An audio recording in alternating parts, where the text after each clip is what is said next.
அடுத்து தேனருவி.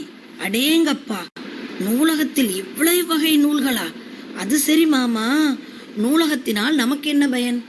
நீங்க கேட்பீங்களா, டீச்சர் இதனால் நமக்கு என்ன யூஸ், என்ன பயன் அப்படின்னு அந்த பொண்ணு கேட்குது அவங்க மாமாட்ட. மாமா, என் செல்லக்குட்டி கேட்டால் சொல்லாமல் இருப்பேனா?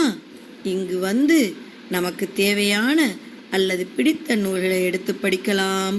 நூலகத்தில் உறுப்பினராக சேர்ந்தால் நூல்களை வீட்டிற்கே கொண்டு சென்றும் படிக்கலாம்.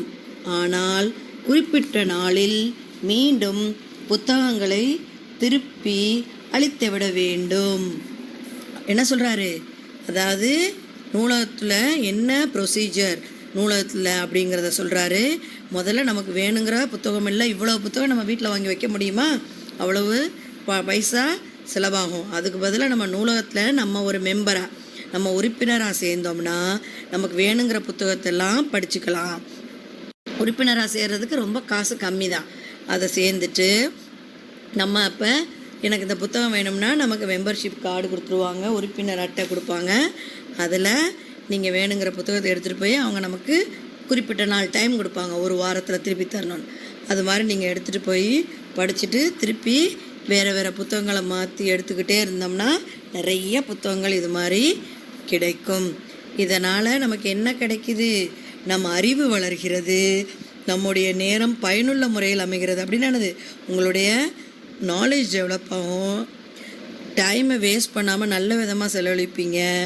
வேலைவாய்ப்பு தொடர்பான நூல்களை படிப்பதால் நல்ல வேலையில் சேர முடிகிறது. இன்னைக்கு பெரிய பிள்ளைங்களாகி நிறைய படித்து வேலைக்கு போகணுங்கும்போது அப்போ வேலைவாய்ப்பு என்னது, எம்ப்ளாய்மெண்ட் நியூஸ் அப்படின்னு வரும். அதை படிச்சிங்கன்னா என்னென்ன ஜாபெல்லாம் உலகம் முழுதும் இருக்குங்கிறத தெரிஞ்சுக்கலாம். மூளை புத்துணர்ச்சி. மூளைன்னா என்னது? பிரெயின் எப்போவுமே ஃப்ரெஷ்ஷாக இருக்கும். தன்னம்பிக்கை அப்படின்னா என்னது? Self development, self confidence. என்னால் எதுவும் முடியும் அப்படிங்கிற தன்னம்பிக்கையும் உங்களுக்கு ஏற்படும். தேனருவி. மாமா, நூலகம் பற்றி நிறைய செய்திகளை தெரிந்து கொண்டேன். அந்த பொண்ணு உங்களை மாதிரியே நிறையா எங்களுக்கு இன்ஃபர்மேஷன் நியூஸ் கிடச்சிச்சு மாமா அப்படின்னு சொல்லுது. மாமா, தேனருவி குழந்தைகளுக்கான சிறப்பம்சம் நூலகத்தில் உள்ளது. அது என்ன தெரியுமா? மாமா அடுத்தும் சும்மா விடலை, திருப்பி ஒரு கேள்வி வைக்கிறாரு. உங்களை மாதிரி குழந்தைகளுக்கும் நூலகத்தில் ஒரு மிகப்பெரிய ஒரு சிறப்பு இருக்குது, அது என்ன அப்படின்னு கேட்கிறாங்க. நம்மளும் அது என்னன்னு போய் பார்ப்போமா?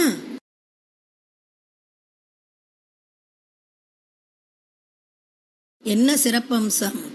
இங்கே குழந்தைகளுக்கான பிரிவு தனியாகவே உள்ளது. நூலகத்தில் உள்ள வாசகர் வட்டம் மூலமாக நூலக தினத்தன்று குழந்தைகளுக்கான போட்டிகள் அனைத்து நூலகங்களிலும் நடத்தப்படுகின்றன.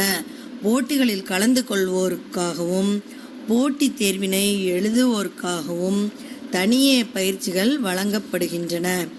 ஒவ்வொரு குழந்தையும் அவரவர் வீட்டில் நூலகம் அமைக்க வேண்டும். அதில் நிறைய புத்தகங்களை சேமித்து வைத்து புத்தகம் படிக்கும் பழக்கத்தினை வளர்த்து கொள்ள வேண்டும். என்ன சொல்கிறாரு? குழந்தைகளுக்கு உங்களை மாதிரி சில்ட்ரனுக்காக செப்பரேட் பிரிவுனா என்னது போர்ஷனே இருக்குது. அதில் வாசகர் வட்டம்னா என்னது, மெம்பர்ஸுக்குன்னே ஒரு தனியாக இந்த லைப்ரரி டே அன்னைக்கு தனியாக உங்களை மாதிரி ஸ்டூடெண்ட்ஸுக்கு போட்டிகள் நடத்துவாங்க. அதில் கலந்துக்கிட்டிங்கன்னா உங்களுக்கு என்னது, டெஸ்ட்டு மாதிரி வைப்பாங்க. அதுக்கு தனியாக பயிற்சினா என்னது, அதுக்கு எப்படியெல்லாம் அதில் பங்கு பெறணும்னு நமக்கு என்ன சொல்லி தருவாங்க. அதே மாதிரி நம்ம வீட்லேயும் எப்படி குட்டி லைப்ரரி, குட்டி நூலகம் அமைக்கலாம் அப்படிங்கிறத நமக்கு சொல்லி தருவாங்க. நமக்கும் நிறைய புத்தகங்களை சேமிக்கணுங்கிற வழக்கம் வரும். நம்ம அதில் திறந்து விடலாம் அப்படின்னு யார்கிட்ட சொல்கிறா? மாமா தேனருவி சொல்கிறாங்க. உடனே தேனருவி, நன்றி மாமா, நான் நம் வீட்டில் ஒரு சிறிய நூலகத்தை அமைப்பேன். அதில் நிறைய நூல்களை சேமித்து வைத்து படிப்பேன் அப்படின்னு தேனருவி சொல்கிறா. நீங்கள் என்கிட்ட என்ன சொல்ல போகிறீங்க? அதை பள்ளிக்கு வரும்போது யாரெல்லாம் இந்த வீட்டில் இருந்தே இந்த படிக்கிற நாட்களில் என்னென்ன நூல்கள்லாம் உங்களால் முடிஞ்சதை சேமித்து வச்சிங்கன்னு பள்ளிக்கு வரும்போது என்கிட்ட மறக்காமல் சொல்லணும். இப்போ அறிந்து கொள்வோம். என்ன சொல்லியிருக்காங்க?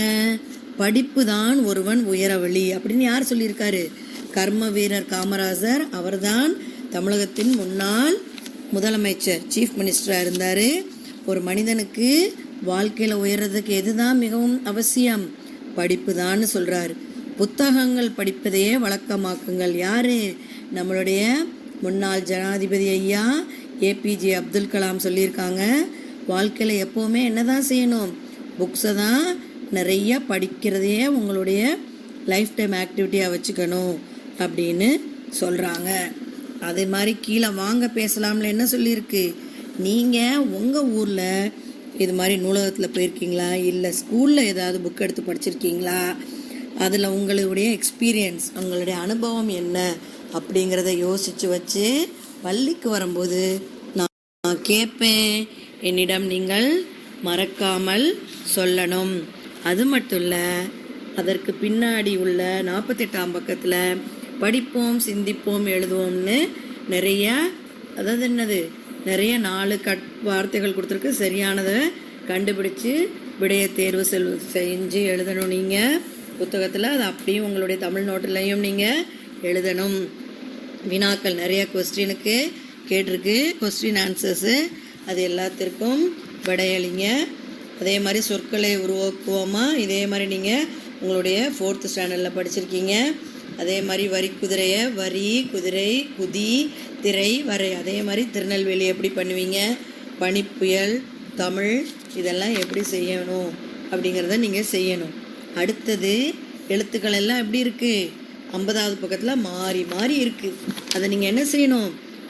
வார்த்தைகள் எல்லாம் ஒழுங்காக சேகரித்து சரியான வார்த்தையை கண்டுபிடிச்சு எழுதுங்கள். அடுத்த நிறுத்த குறியீடுகளை பயன்படுத்தி படிப்போம்னா என்ன அர்த்தம்? Comma, full stop, question marks, இங்கிலீஷில் பங்க்சுவேஷன்ஸ்ன்னு சொல்லுவாங்க இல்லையா? அதே மாதிரி கீழே இந்த பேசேஜ் கொடுத்துருக்கு. நீங்கள் வீட்டில் உட்காந்து பொறுமையாக கொஸ்டின் மார்க் இருந்தால், புள்ளி இருந்தால், கமா இருந்தால் எப்படி வாசிக்கணும்னு நிதானமாக வாசித்து உங்கள் அம்மா அப்பாட்ட காமிங்க, படித்து காமிங்க. அடுத்து பத்தியைப்படுத்து அப்படின்னு என்னது? நம்ம ஏற்கனவே எக்ஸாம்லாம் பண்ணியிருப்போம்ல, டீச்சர் ஒரு பேசேஜ் கொடுப்பேன், அப்புறம் கேள்வி கேட்டுப்பேன், அதில் விடை எழுதுவீங்க. அதே மாதிரி தான் பத்தியை படித்து இதில் கேட்குற கேள்விக்கு சரியான விடையை எழுதணும். அப்புறம் என்ன பண்ணணும்? பொருத்தமான சொல்லால் நிரப்புக. படம் கொடுத்துருக்கு, கீழே கோடு போட்டிருக்கு, இதில் வந்து விடையும் கொடுத்துருக்கு. அப்போ எதற்கு எதுங்கிறத சரியாக எழுதி அதையும் முடிச்சிருங்க. அடுத்த செயல் திட்டம் என்ன?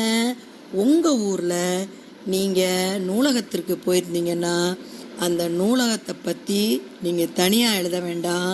பள்ளிக்கு வந்தவுடனே உங்கள் எல்லாரையும் டீச்சர் எப்பவும் போல் தனித்தனி குழுவாக அமைப்பேன்.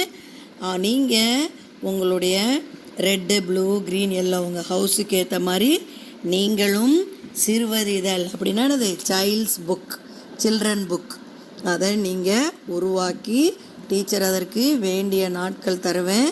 பள்ளி நம்ம வழக்கமான பள்ளிகளுக்கு வரும் பொழுது அந்த வேலை எப்படி செய்யணும்னு டீச்சர் சொல்லுவேன்.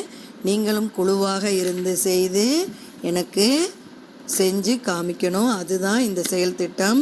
இந்த செயல் திட்டம் மட்டும் நீங்கள் பள்ளிக்கு வந்தவுடன் செய்ய வேண்டும். புரியும்னு நினைக்கிறேன். நன்றி.